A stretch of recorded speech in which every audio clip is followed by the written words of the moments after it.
Okay, hey everyone, welcome. October 5th. Isn't that crazy? It's summer's already gone. I go, it depends on what part of the world you're in, but we're, I guess, well into fall or autumn. And so hopefully y'all are staying warm. But yeah, we are finally FP team is finally back in Vancouver. We're um, After all the craziness of the last months, we have some stability and been working on a bunch of things and updates and all that. So thanks everyone for showing up. I believe this is the number 25th week of the weekly dev call. So again, always love to send appreciations to folks showing up. And I think that we have such an amazing community of builders and thinkers and tinkers, and so it's really cool to have you guys show up. And we always say that our role, even though we're the one running the meeting, is that we're mostly here as a helping hand. We're stewards. We're here to, if you've got a big brain idea, we're here to kind of help, give any support that you may need. So that's kind of our role here.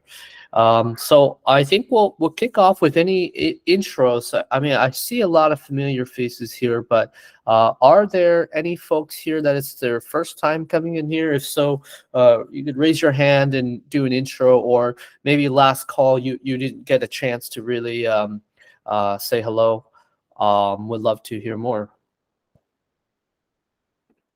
I'm gonna elect one person that it's gonna be Martin. So Martin, I know you briefly kind of mentioned it last week, but yeah, it'd be great if you do a quick intro.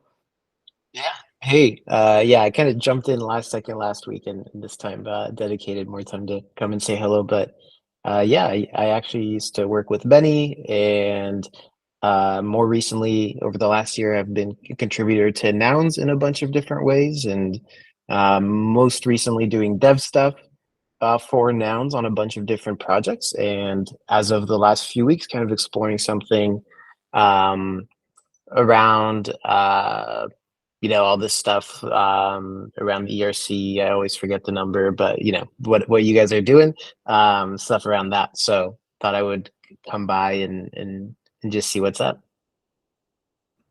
Awesome, Martin. We're always excited to have you here. Any other folks that want to do an intro? I'm looking around the room. Don't be shy. No? Okay. Oh, all right, Sean. You got it. Yo, what's up, guys? My name's Sean, co-founder of a music platform right now.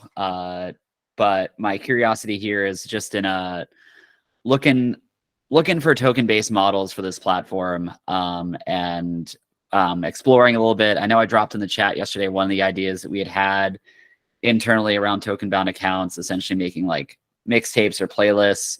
But essentially, like, I'm really interested in this mechanism and its potential utility for music. And while my focus right now on the platform side is more the front end user experience, I know that there's a lot of potential for just as we scale, tokens being leveraged for either like novel models or novel incentives or things of that nature, or novel products within the platform itself. So just kind of dipping in, looking for collaborators willing to maybe do like lightweight MVPs and prototypes of new ideas and stuff like that.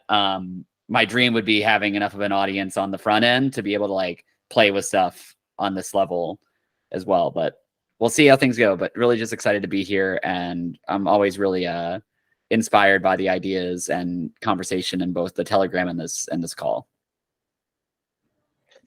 Welcome, Sean. Thank you for joining the community. I think you and Sweetman's in this chat and also on the Telegram. You guys have similar synergies around mixtape and playlist and music NFTs. Also, Anthony, he's also in our Telegram group. Anthony founded Hype Machine.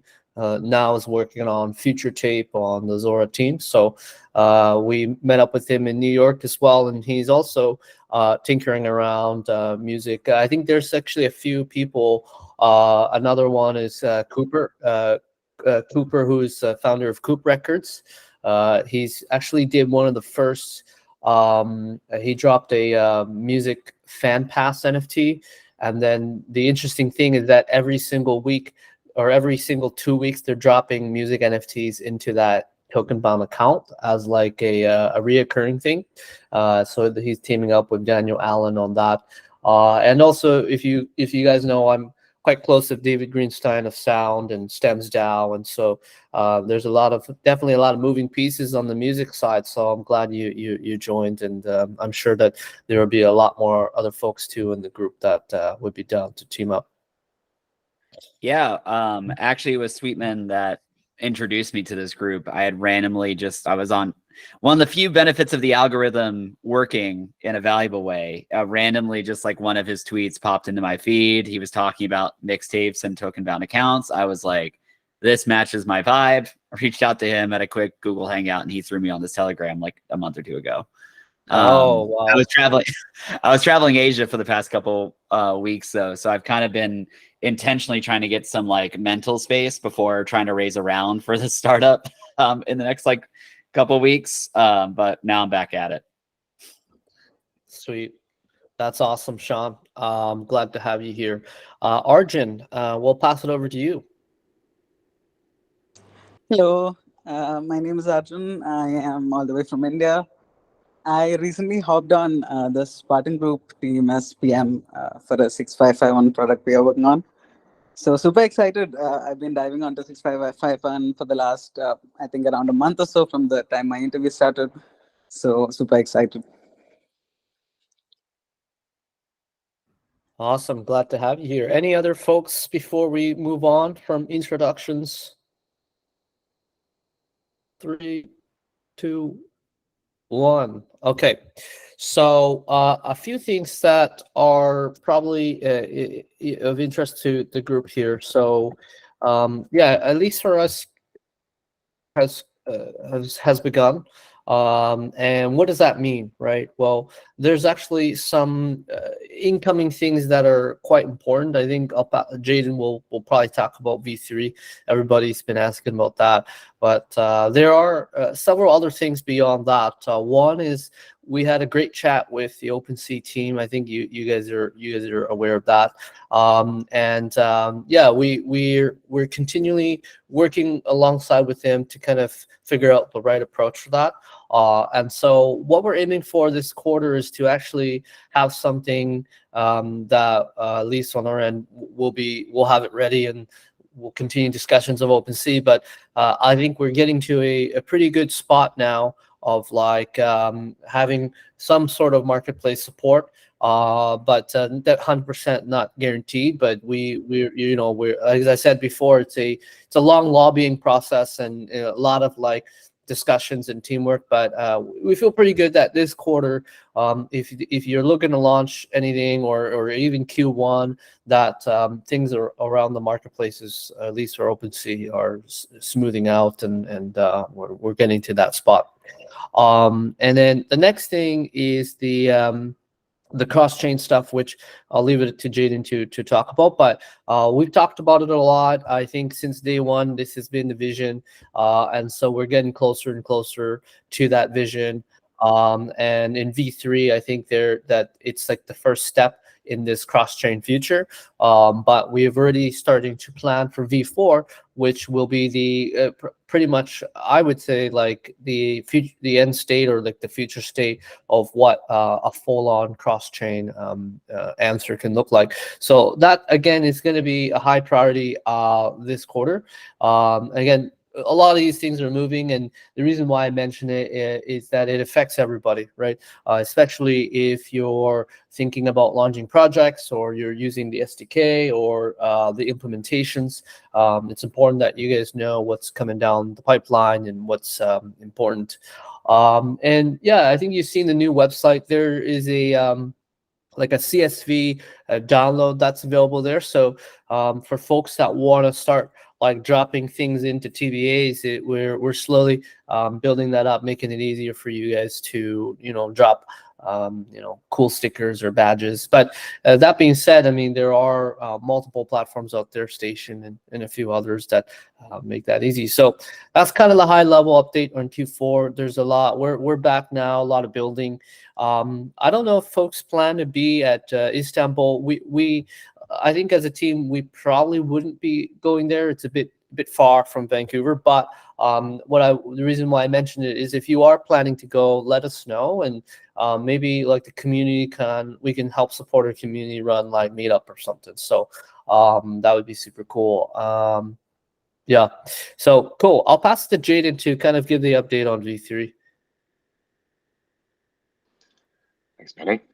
Yeah, we've got a lot of cool stuff coming down the pipe. I know the question for the last couple of weeks has been when V3, and we're getting very close to it. So yesterday we did the first set of testnet deployments. They're not the final addresses yet, and they're just for us to do internal testing on the cross-chain stuff. So the contract addresses are not quite ready for you all to use. Like I said in the chat earlier this week, we are going to do a big announcement for this. We're going to share the contract addresses. We're going to let you all know. So you're not going to miss this if you're in the group and keeping an eye out. We're also going to post it publicly. So you're not going to miss when it goes live if you're worried about that.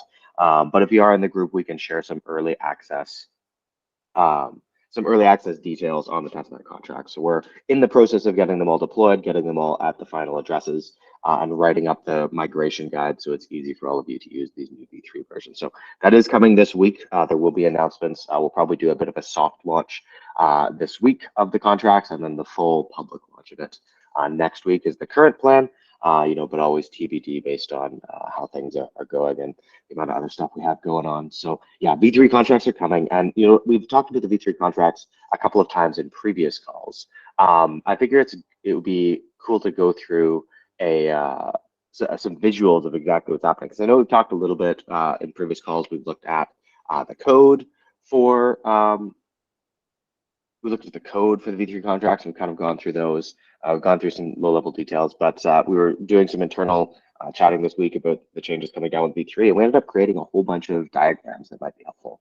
So I'll share my screen real quick, and we'll talk about some of the changes coming in V3, and hopefully a little bit more visual and easy to understand for us. I'm just going to pop my screen open.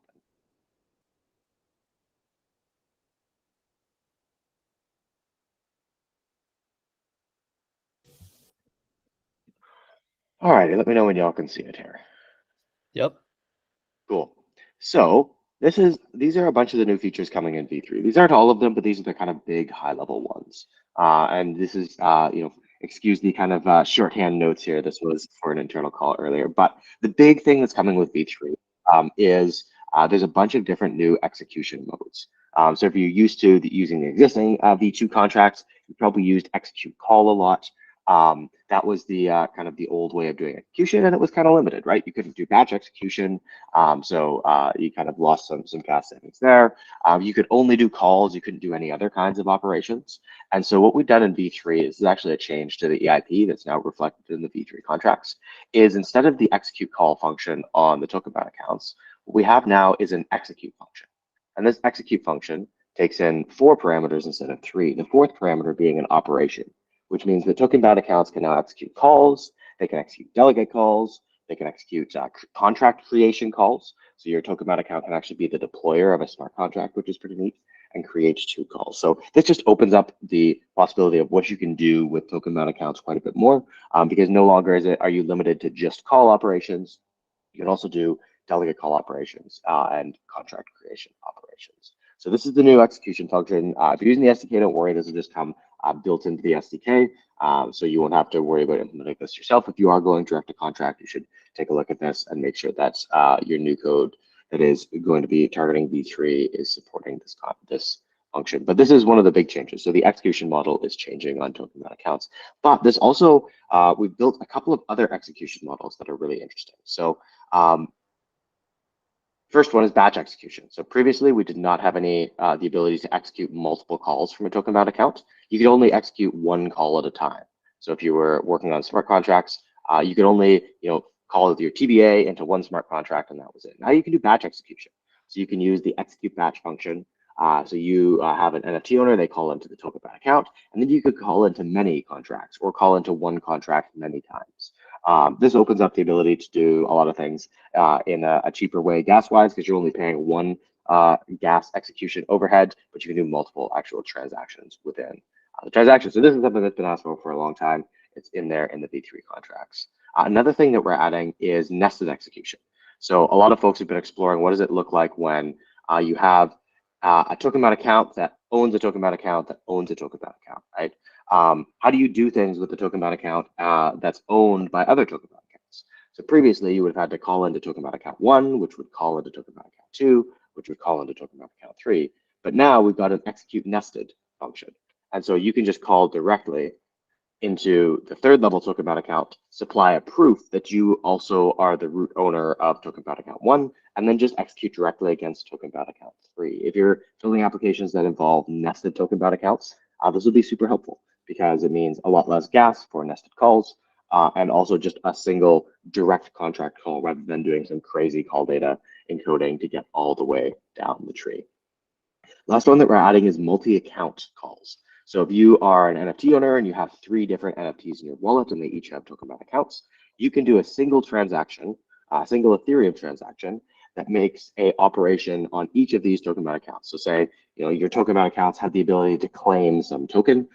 You can do that action across multiple Tokenbound accounts all at once. So you can group together a bunch of mints, for example, into Tokenbound accounts. I know the Silo House guys are really interested in this one, but this will hopefully help with a lot of things where you as an NFT owner are managing multiple Tokenbound accounts and executing against them.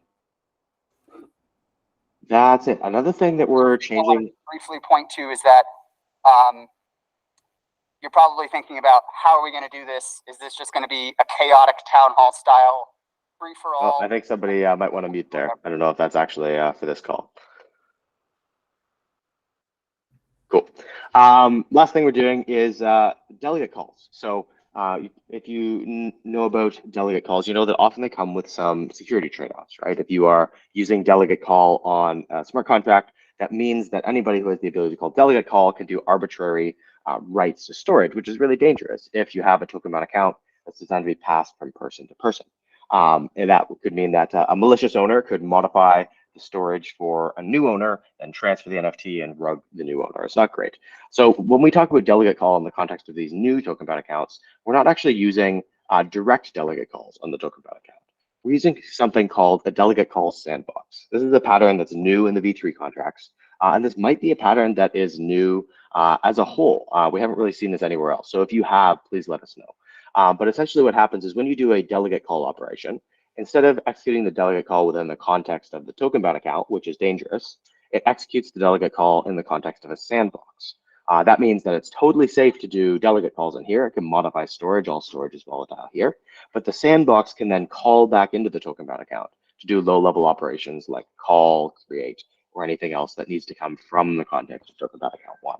What this does is this gives you the full power of delegate call for executing arbitrary bytecode on chain, but without any of the risks of using delegate call and allowing storage collision attacks.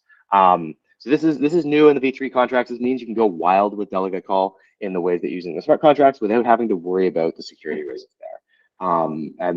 We just finished up an audit, and our audit partner took a really deep look at this and gave it the green light. So I'm excited to see what you all build with it. The other thing that's coming to V3 that is very exciting is cross-chain. So I know a lot of folks have been asking us, how do you do Tokenbound accounts cross-chain? How's it going to work? Can you let us know? So this is going to be new in V3, and this is how it's going to work. So in the context of Tokenbound accounts, NFTs have a home chain, right? If you have a mainnet NFT, it lives on mainnet. If you have a base NFT, it lives on base. NFTs will always stay on their home chain.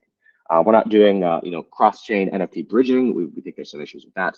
But for the context of Tokenbound accounts, your NFT just stays on its home chain. But your Tokenbound account exists on both chains, right? You've got, say your home chain is mainnet and your destination chain is Optimism. Your Tokenbound account exists in both places. And so the question is, how do you use this Tokenbound account on Optimism if the NFT is on mainnet, right? Optimism can't just talk to mainnet and say, who owns NFT number 1? There needs to be some way that that information is ferried to Optimism, the destination chain. So how we're doing it is via bridges. So we've got a couple of different bridges we're going to be supporting in the V3 contracts. There's a couple that are built in, and there's a couple that we're going to be launching very shortly after the V3 contracts. But what you're going to do is you, the owner of the NFT, will execute a transaction against the Tokenbound account on your NFT's home chain. And so if that's mainnet, you execute a mainnet transaction. If that's base, you execute a base transaction. And that transaction will go from the Tokenbound account to a bridge contract. Could be the native bridge for the chain you're using, could be a third-party bridge like Layer 0. Any of them work. And so you'll be able to call into this bridge, and the bridge will then ferry that call to the Tokenbound account on the destination chain, which will then call into the target contract. So if this target contract was an NFT contract and you wanted to transfer it out of the Tokenbound account, you would make the call on mainnet, which would cross the bridge and would do the execution. And so this is the model that we're working with for V3. We're building this out, and we're building support for multiple different bridges so that you can kind of choose the bridge that makes the most sense for your use case. And what this will do is this will let you start dropping tokens on L2s, start building experiences on L2s that can be accessed by Tokenbound accounts. So yeah, there's a couple of other small changes coming with V3. I think these are all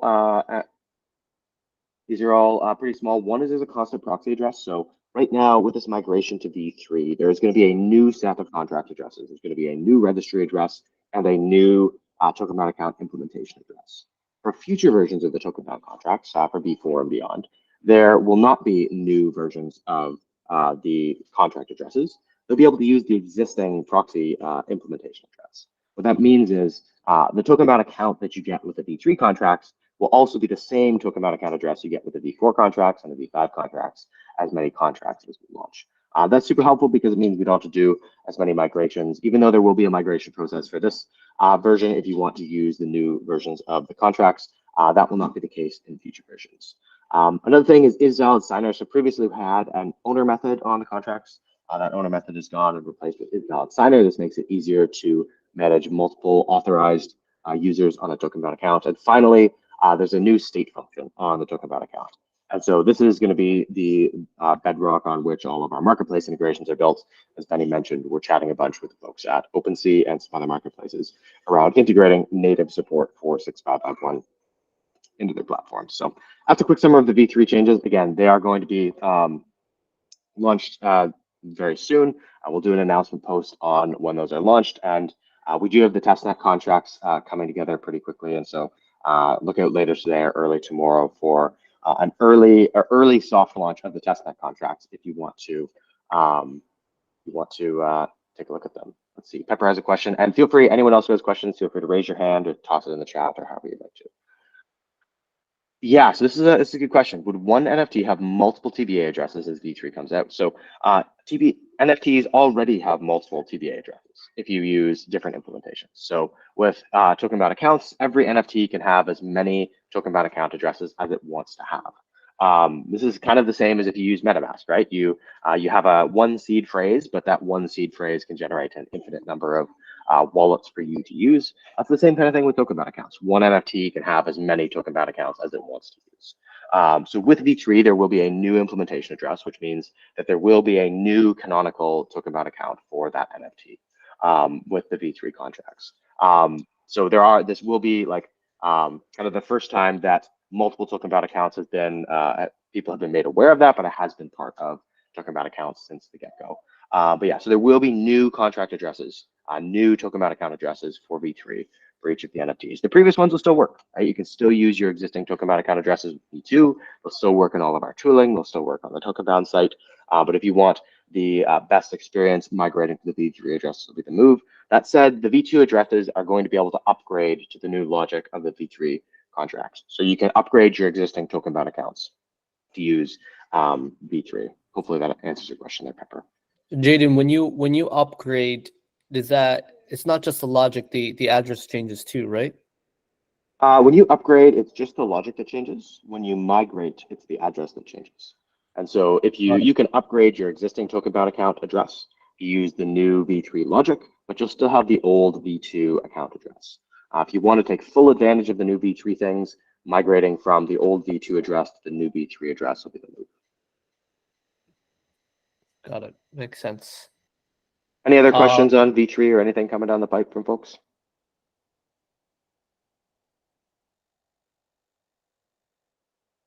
ETA for the V2 contract addresses. Yes, love it, Joseph. Yeah, so we've got testnet contract addresses out there, but they're not at their final like destination addresses. As soon as we've locked that in, we'll share them likely later today, early tomorrow. But we'll share that with you guys, especially you guys at Airstack, far before that gets integrated into the site and the tooling, and before we're throwing production traffic at them.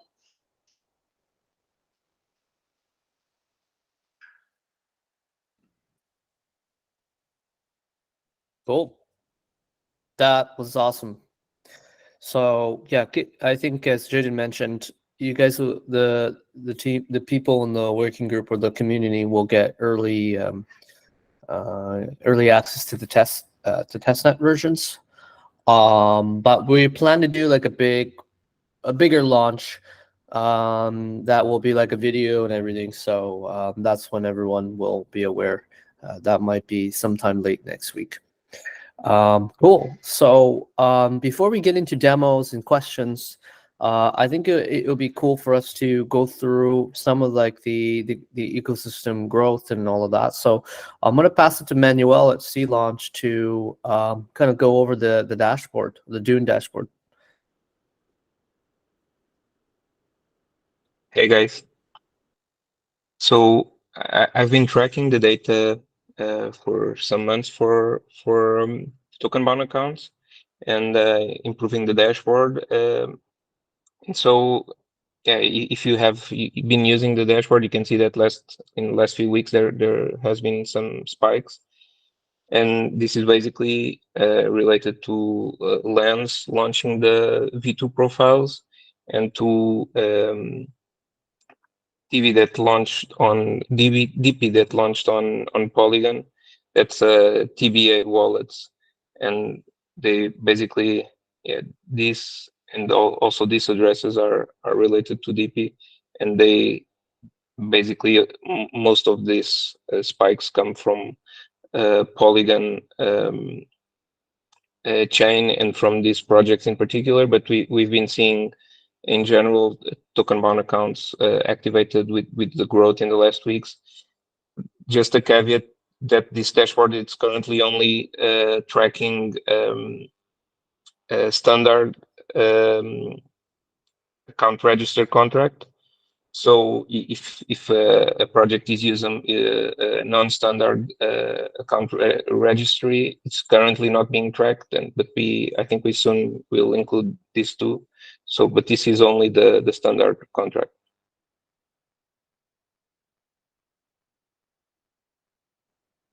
That's awesome. Is there anything that Manuel that you've seen that is really interesting, or you like, yeah, what's your based on looking at this, like, how do you feel? Yeah, I think from a growth perspective, it seems that every time a new project with some like Lens and DP is also a good example of that. Every time they launch, we see a big spike in the accounts activated, but I think in the long run, we should be looking at transactions and how the token-bound accounts are being used. I think it's still early to spend a lot of time there because most of the project at launch are still in inception. So we see some transactions already, but we don't see that much level of usage that justifies it. But I think we should be shifting from account register to transactions in the long run. Yeah, I also think it's interesting that most of this is coming from Polygon, but if you look at custom account registers, there's lots of or there's some usage on Base also that's not represented here. Yeah, I think I'm keeping an eye on every time that there's a new launch that can have a big drive on registered, and also trying to understand how the usage is going. Awesome. Thank you, Manuel, for that. And I think Pepper shared the dashboard. So yeah, we internally as well use this. So it's been great to have the C Launch team and Manuel take a look at all this on-chain data. And I think this is the incredible awesome thing of building open source protocols and like having like just seeing everything, you know, on the open there. So as more projects launch, which I think will in the next little while, we'll start to see these numbers expand. And yeah, I think we're in the relative scale of things, as Manuel said, like there still isn't that much things to do with a Tokenbound account, right? Like you can deploy it, you can withdraw assets, you can log in as your NFT. But we foresee that down the line, there's going to be a lot more experiences. That could be games, it could be DAO voting on L2s. I know Martin is looking into that sort of thing for nouns, and there's going to be like ability to link light contracts to your Tokenbound account. So yeah, I think everyone here is on the same mission, in the mission of NFTs should be used on chain and should be interacted with, and we're just at the beginning of this huge like mission, right? Because that over the last 6 years, everyone's just been, the main thing everyone's been doing is just speculating, buy, sell, trade. So that's why they're, you know, people are starting to wake up and like, oh, actually, maybe I should use the NFT for something. So cool. Thank you for that, Manuel. Yeah, just a quick note that yeah. If anyone has some question about the data or want to suggest some data point to be tracked, feel free to share it on Telegram. We're always there and available to discuss the data. Sweet. Thank you so much. Okay, so I think we can move into demos or questions. We'll start with questions because that might be the easiest. Any technical or non-technical questions from the community here before we get into demos?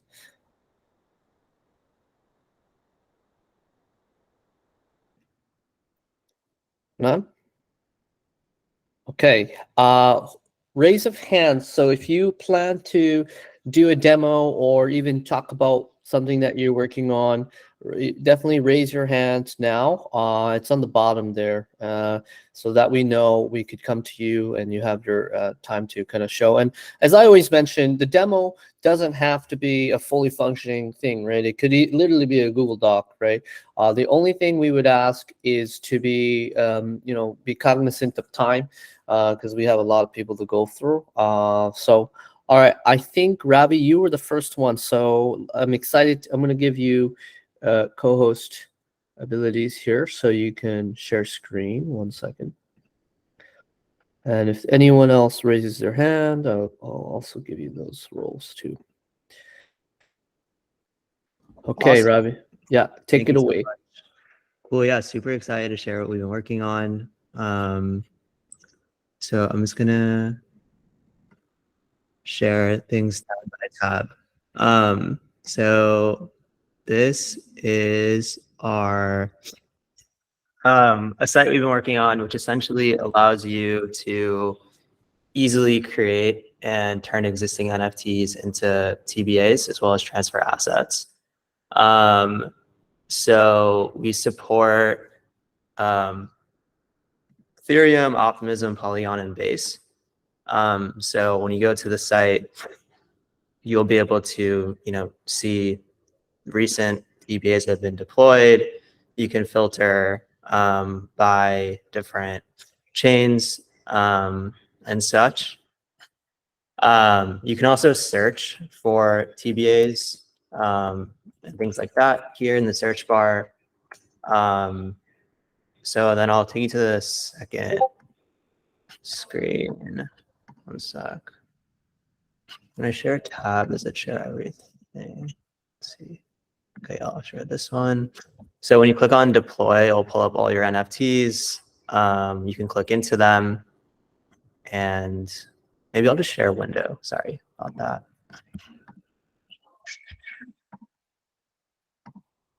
Share window. Cool.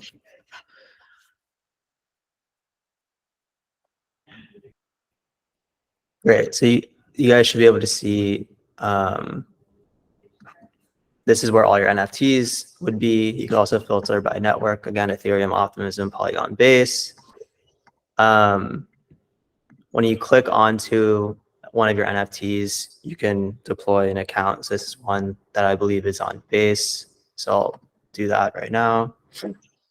And then once it's deployed, you can also start transferring assets.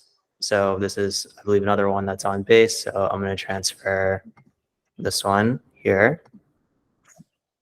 Well, it looks like there's an error, but anyways, we'll fix that. But you could transfer assets into this existing 6551, and you'll be able to see all the other NFTs and ERC20s that are stored in there. And then finally, you can actually create new, like net new TBAs on initial mint. So instead of having to like go to something that actually already was minted or created and then register as a TBA, you can actually do that by clicking on the create button and then just entering standard stuff that you would do when you create NFTs. This is like a mid-journey image of a basketball court, and you click create. MetaMask would pop up, and you would sign the transaction, and then that's essentially it. So yeah. That's awesome, Ravi. It's looking really good. Super slick. Thank you. Thank you. I love it. I think that there's a lot of folks kind of. I think the two challenges that we've set from day one is education and UX, and so I love like the different approaches to UX, and like we have to as a community like corral together to kind of like we're all on the same mission of like how do we get Tokenbound accounts to be used and deployed and all that. So that's super cool. Thanks for that, Ravi. No problem. And then just so people have context on what would come next, we would also start exploring kind of like secondaries as well as the marketplace functions, just because it seems like OpenSea has been a little bit slow. So so we would kind of hook up with that as well. But yeah. Sweet. Thank you for that. Cool. Awesome. I'll pass it to BJ. Well, BJ, you have your hand up. I think it's probably SDK related, right? Do you want to go first? Yeah, it is definitely SDK related. Late yesterday, just kind of quietly, I put up the new version of the SDK, 0.3.8, and it adds a few functions, a few methods to the class that I know people have been waiting on. The core ones are transfer ETH and transfer ERC20. I've been doing a whole bunch of work under the radar just to get our testing rubric into really good shape in preparation for all of the V3 work that's coming. So that has gone really well, and the methods in the Tokenbound client class are really rigorously tested at this point. And then one other method that has been added that some people have been asking for is the ability to sign a message. So I think this is something that that people weren't aware of, but signing a message can be done using your EOA wallet. And a lot of people were looking for that in the SDK. So we just added that as a wrapper, essentially, for the EOA signing functions in Ethers and VM. So feel free to download, and we're looking forward to hearing your feedback on it.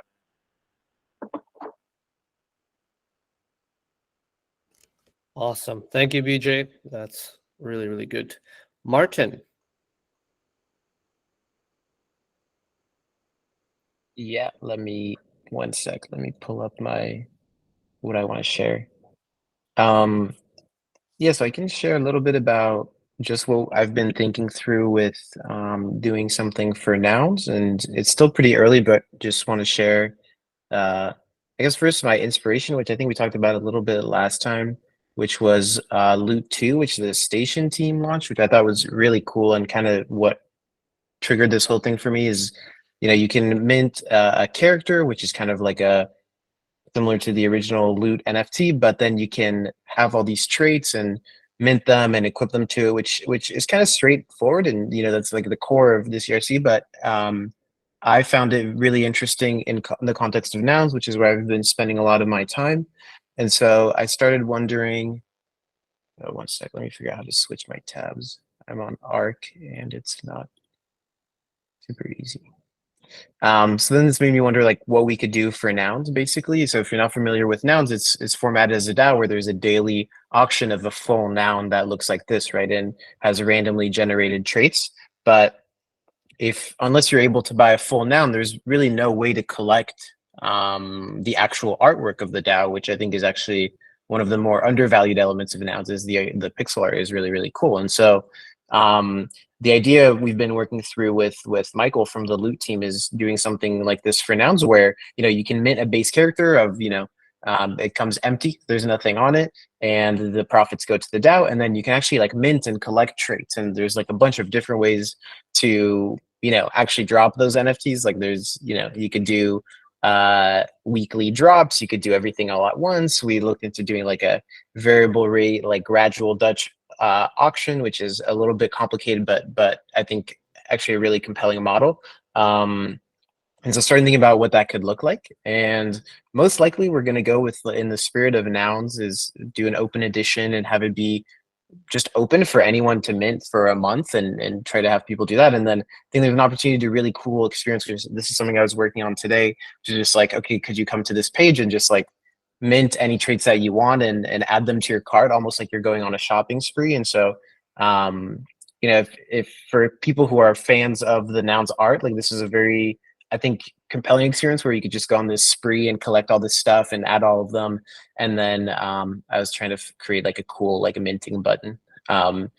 And yeah, and then the idea is then you could go here and then go and explore the traits and equip the ones that you want to put on. You could own a bunch of traits and then equip the ones that you want, or buy new ones and so on. So yeah, just something that we've been working through. It's still pretty early, but yeah, if anyone's worked on something similar or has thoughts on it, would be super down to chat.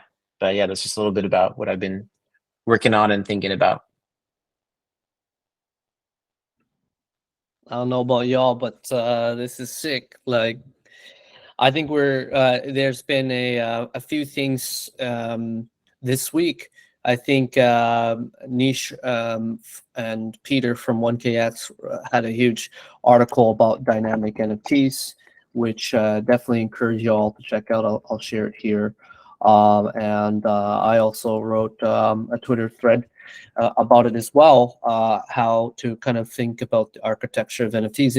And in a high level, I think NFTs they've been static, for the last 6 years, ultimately. And I think that they're moving towards this state of becoming more like modern day apps, right? Having a front end and back end, and this whole idea of like, questioning why is the PFP wearing the same clothes forever? Why is that not so interesting, right? Of course, from like I think from an art perspective, maybe because you want to keep it, you want to keep it looking the same all the time. But I think like even Paul with Arcadia had ideas around characters that you can equip things and Sapiens. So it's super cool, Martin, that you're going down that path. So let us know how we can support you. And yeah, we have the builder community here. So awesome. Any other demos? I have one that's spacebar related, but I wanted to make sure if there's any other demos or questions from the community. I'm gonna select one person. So Fabian, it's been a while. Thanks for coming to the weekly dev call. Put you on the spot, but how are things on your side of Weebox and collection? Like, I know there's a lot of things being worked on, but yeah, how are things? Things are good. We are actually starting to experiment with 6551, so I get my hands dirty a little bit, which is very fun. Great job, guys, about the SDK and all the tools that have been provided. It's super slick. It's really cool.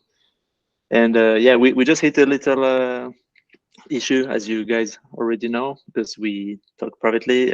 We're trying to do some cross-chain using 6551, but cross-chain.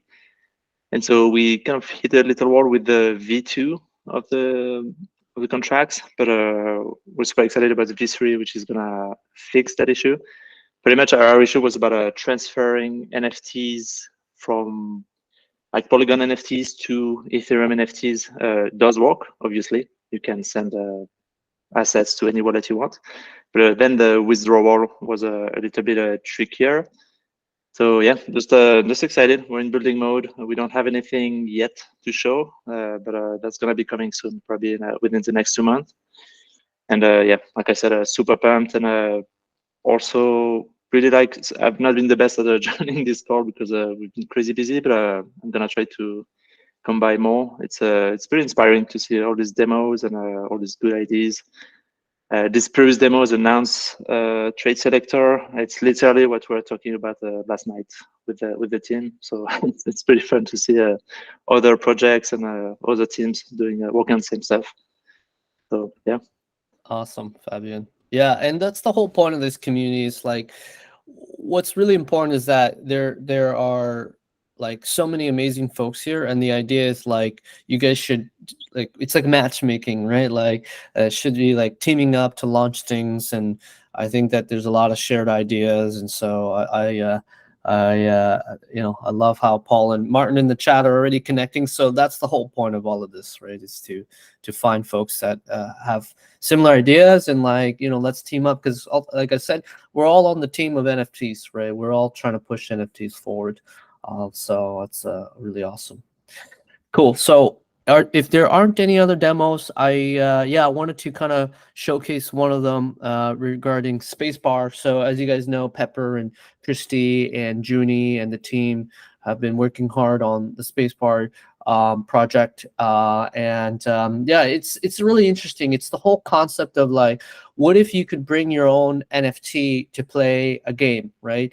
And this is something that even 6 years ago, even when I was at Dapper and CryptoKitties and stuff, that we imagined it to be the future. Like, why couldn't a CryptoKitty have some sort of battle mechanic or some sort of game mechanic with an Axie or something else, right? And you'd be amazed of how non-composable most of these different projects contracts are.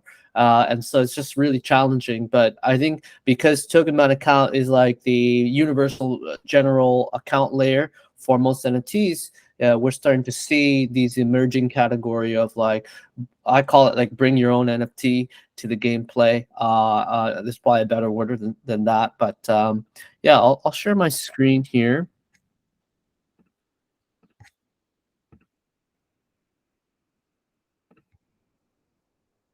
Cool. So yeah, this is my Sapiens. So it's really cool because in the collectibles tab, I have like a spacebar key. It's a W key, and so I think they're still doing. If you're interested in doing a play test, they're doing like in small cohorts. Definitely ping Junie, Christy, or Pepper. And the website is spacebar.xyz. So I'll be doing the going through kind of the demo. Hopefully it goes well. Let me refresh here. Cool.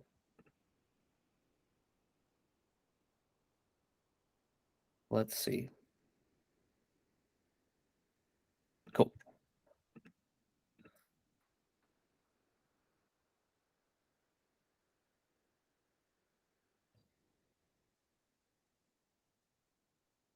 Yeah, I love the onboarding. So I guess the I'll kind of like narrate because I'm doing the demo first time. So let's see how this goes. So I guess I'm choosing the NFT, and so I'm going to choose the Sapiens because it already has the key. Oh, interesting. You could see all my NFTs. That's my loot. Cool. I'll pick this one that already has the key.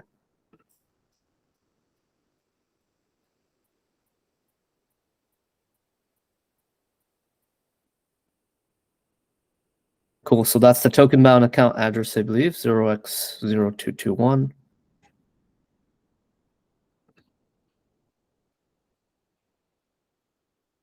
Cool.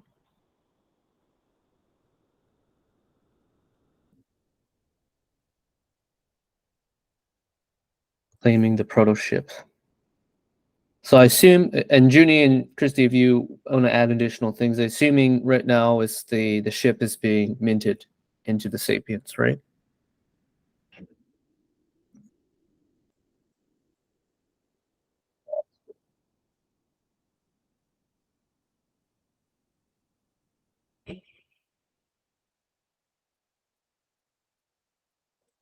Oh wow,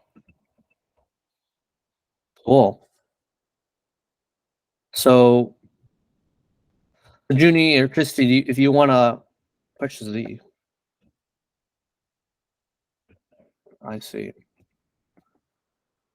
I guess I'm collecting stars. So what's happening here is, I guess, let's see if the proto ship was dropped in here, or maybe is the proto ship the NFT as well, Junie? Yes. Yep. Oh, here it is. That's pretty cool. So this is super awesome, right? You're seeing the, like, just interfacing with that UX. Like, you can see the ship is dropped in, and that's the ship that I'm in this experience. And Yes. So collecting these stars. the spaceship itself is also a TBA NFT, and so basically it is the container and the vehicle within Spacebar. So you will be able to own all the on-chain game assets that you earn by playing different games, including the score NFTs, which is basically the on-chain scores, which are minted as a result of your gameplay, or other assets such as other soulbound tokens will be earned through your spaceship that you have minted, which is owned by your PFP NFT. Yeah, so I guess it's the first time Benny's also being on Spacebar, so thanks for doing that demo, Benny. We Yes. wanted to show off a first, I guess, fresh new experience of what the onboarding experience is to join Spacebar. But yeah, basically, we've been experimenting around how Benny's just joining the backspace, which is basically your personal space that every user has.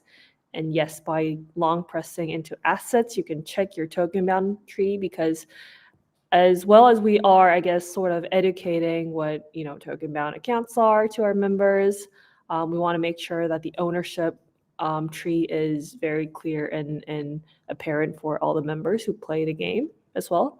And so there's a space. We will be adding much more different features here. It'll be more of a social area where people will be able to customize using their game assets, and also it's going to be a place where people will be able to type chat, and so that's the backspace. And then Benny's now coming back to the I'm gonna try to unequip all my clothes. Oh, it's not loaded. Yeah. Let's see. Let's see if it updates. I'm literally doing this on the fly. So let's see. It'd be cool if you could equip the spaceship here. It might not update live, but let's see. Cool. Okay, it did. It might not pull. It might not pull here immediately, but that's a good test. So, yeah, I think this is incredible. Like, it's one of the first instances of like an experience, albeit early, right? Like everyone, I always like, if you've seen the alpha version of CryptoKitties in 2017, you'd laugh because it looks so basic, like a bunch of squares, and all the kitties look the same, and there's literally like 2 buttons you can click. But I always say it's like the beginning of something that can grow into a bigger idea, right? And so the Spacebar team has been working heavily on this for a while now, and yeah, definitely ping them to kind of like join this cohort of play testing, and there's a lot more coming down the pipeline. So yeah, really awesome. Anything else to add, Junie, Christy, Pepper? Yeah, if you guys would love to test it out, we are looking for people who are interested in making their NFT as their on-chain identity and test it out by, I guess, building on top of other on-chain primitives, We will be launching the game, the single player mode very soon, and also some more social features, because we also aim to do a lot of like social stuff together, because it's going to be an experience where people with different NFT collections hanging out with each other and so on and so forth. So if you guys are interested in becoming part of the experiment, we are all arms to all the people in the dev call, and would love to collaborate with other 6551 products and founders and teams, and yeah, would love to collaborate on many different, and we will just continue to just visualize and try to gamify a lot of the different innovations that you guys are pushing. So yeah, thanks for demoing, Benny. Yeah, it went And really, welcome to really well. Spacebar. First time, and thank you. That's awesome. So I think we're nearing time. So thank you everyone for showing up to the weekly dev call. We'll see you next week. Yeah, continue building, continually, keep us updated in the working group, and DM us if you have any other questions. So thank you so much. We'll see you next week, same time, 8 a.m. Pacific time. Take care, everyone.